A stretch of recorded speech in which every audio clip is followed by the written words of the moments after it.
भगवान गडावरून मला दिल्ली कायमच दिसत राहील अशी आई रेणुका माता मोहटा देवी चरणी प्रार्थना करते।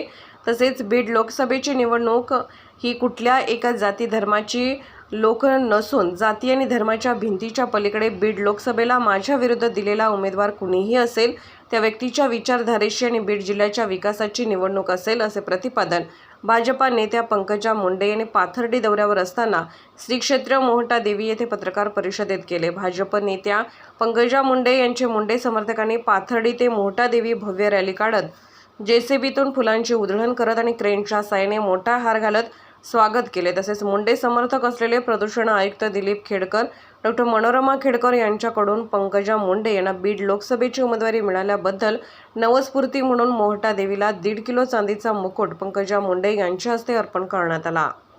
मला अफवांचं, कारस्थानांचं, खोट्या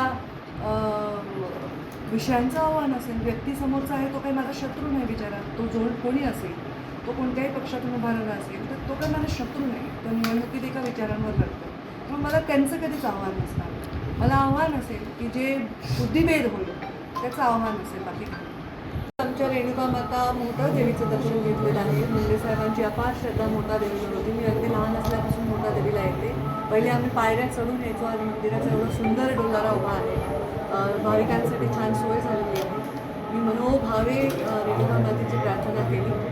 साकडं काही झालं नाही। मी नेहमी देवाला हेच सांगते की बाबा मला हे सगळ्या गोष्टीतून बाहेर निघण्याची बुद्धी, शक्ती आणि आशीर्वाद प्रेम आहे आणि देवीवर असलेली श्रद्धा आहे। माझी अशी अपेक्षा नसते एखाद्याने फूल जरी माझ्यासाठी दिलं तर माझ्यासाठी तेवढंच ते मोलाचं आहे।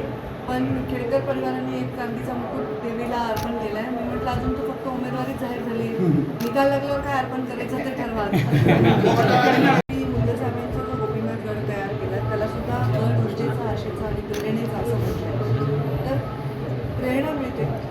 परत कसं असतं, काहीतरी एक शक्ती आहे जिच्या शैली आपण पाहतो आपल्या सगळ्या वेदना, याचना, आपल्या अडचणी आणि आपल्या कामाला लागते। आणि मी कोणी उमेदवार असेल, प्रीतम ते उमेदवार असतील तरी मला देखील दाखवावीच लागणार होती, कारण माझ्यावर जबाबदारी तशी आहे साहेबांच्या पश्चात।